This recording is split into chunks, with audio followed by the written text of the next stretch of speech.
Did you know that 88% of people with ADHD abandon their New Year's resolutions by February? Yeah, that's why resolutions suck. Hey there, I'm Orion, you're you, and this is Shimmer. And if you want to know how you can be a part of the 12% who don't give up, then stick around. First, we'll explore why resolutions suck, personal themes, mini missions, and finally, quick word about fish. So let's talk about resolutions. Resolutions fail for everyone, but for ADHD brains, they fail faster and harder. They require consistency, long-term planning, and self-accountability. The very things those of us with ADHD struggle with. We start the year excited. New planners, new routines, new goals. Everything feels possible in January. Those of us on the Shimmer team have been calling this tragic optimism. But by February, that new habit feels boring. The planner abandoned. The motivation gone. I personally set up a goal to stop drinking so much coffee. Is any of this sounding familiar? That's because ADHD brains crave novelty. The moment something stops feeling new, the dopamine rush disappears, and suddenly that goal feels impossible to keep up with. And then there's time blindness. You set a goal for the year, but if you have ADHD, next December might as well be next century. If there's no immediate reward, the brain treats it like it doesn't matter. And then you miss a day or fall behind. It doesn't just feel like a small bump, it feels like failure. And that's where the all or nothing thinking kicks in. You miss a workout, so you tell yourself you failed at fitness.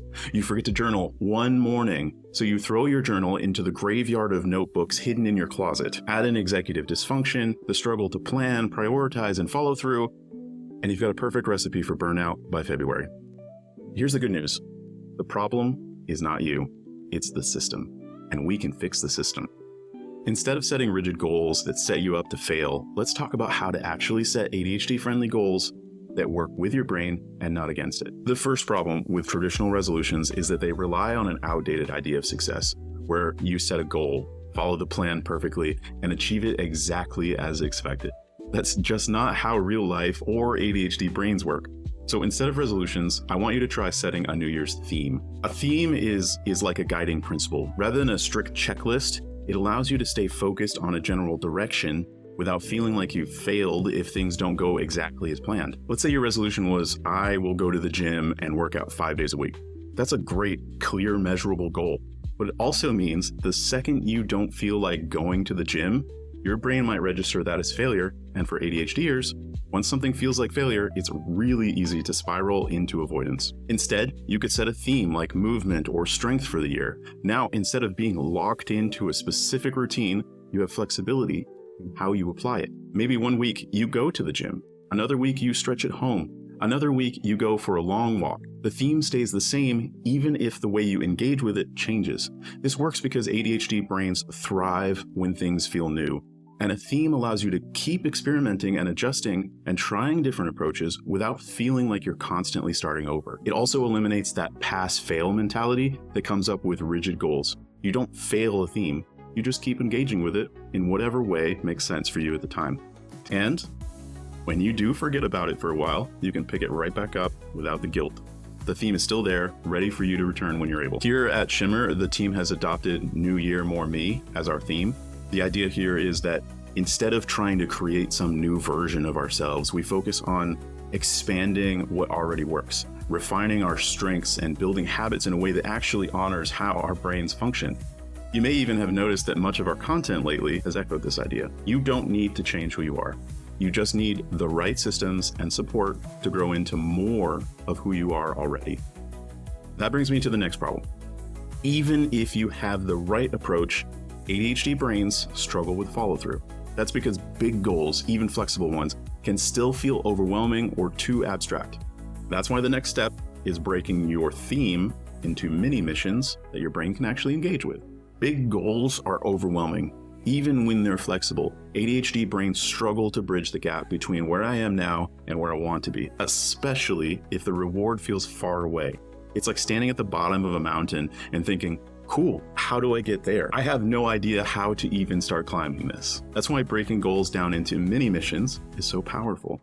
Mini missions give your brain a smaller, achievable win that keep motivation alive. Instead of trying to sustain one huge effort all year, you're creating bite-sized challenges that actually give you that hit of, yes, I did something, which your ADHD brain loves. Let's say your theme for the year is movement. We already explored how the traditional resolution route, where you might say, I'm going to work out 5 times a week, every week, all year.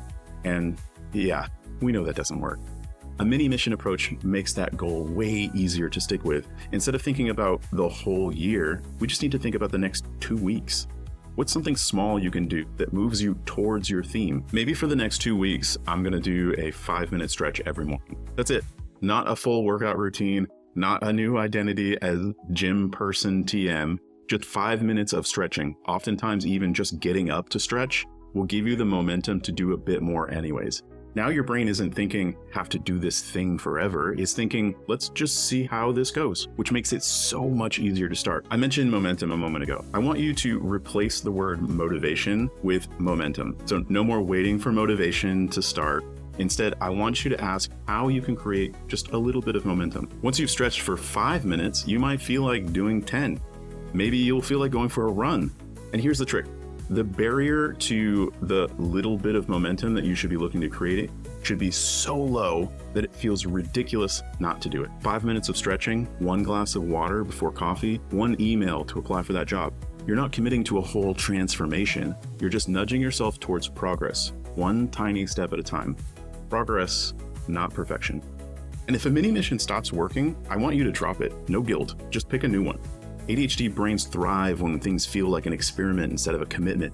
When you make a goal feel like a test instead of a rule, you remove the pressure of perfection and give yourself space to actually figure out what works. Even with mini missions, there's one more missing piece. Because if there's one thing ADHD brains struggle with more than setting goals, it's sticking to them without external accountability. And that's where the magic of having support comes in. Even if you have a theme, and even if you break it into mini missions, there's still one big problem. ADHD brains struggle with accountability. It's not a motivation issue. It's not about willpower. It's about how ADHD affects working memory, task initiation, and follow through. If something isn't right in front of you, if there's no one expecting you to do it, it's really easy for your brain to just forget that it exists. That's why external accountability is so effective. Our ADHD brains love when we have a partner in action. Someone who reminds you why you started when your brain convinces you to abandon ship. I mean, think about it. When has it been easier to stick with something? When you were figuring it out on your own or when someone else was involved? If you've ever been more likely to show up at a workout because a friend was waiting for you, or actually finish a project because you had teammates working alongside you, or finally made a doctor's appointment because your partner nudged you like 3 or 4 times. That's external accountability at work. So if you have been trying to go at this alone, struggling to stick with your goals and feeling guilty about it, that's not a personal failing. It just means you need a system that includes other people. And that's exactly why ADHD coaching works. An ADHD coach isn't just someone who gives you advice. They're your built-in accountability system. When your brain forgets why your goal mattered, they can remind you. When something isn't working, they can help you adjust instead of quitting. When you're stuck in that all or nothing thinking, they can help you zoom out and see the bigger picture. And sometimes they're just there to tell you, hey, you're doing better than you think you are. I want you to stop worrying about perfection, all or nothing streaks, or needing to figure it out on your own.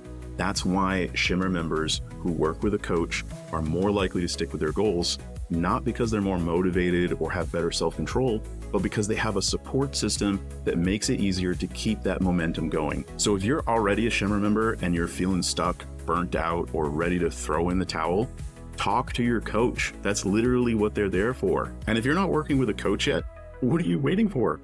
Stop trying to do it alone. I'm serious. Go to shimmer.care, hit the Meet My Coach button, and find a coach who actually gets how your brain works. If you take anything away from this, I want you to stop thinking of your ADHD as a barrier to growth. Instead, it's a reason to innovate how you grow. Okay, let's get serious for a moment.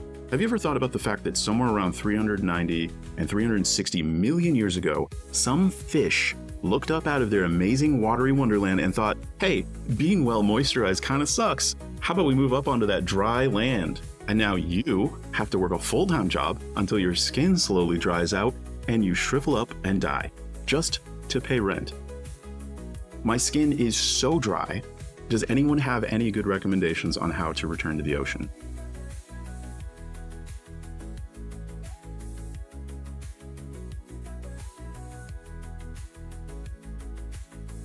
I'm not giving up coffee.